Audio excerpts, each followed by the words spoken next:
మనం దళిత బంధును అమలు చేశాం.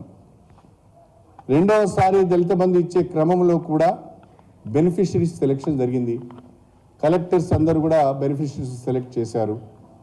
ఇప్పుడు ఆ సోదరులందరూ, ఆ దళిత సోదరులందరూ కూడా దళిత బంధు వస్తుంది అని ఆశతో ఎదురు చూస్తున్నారు.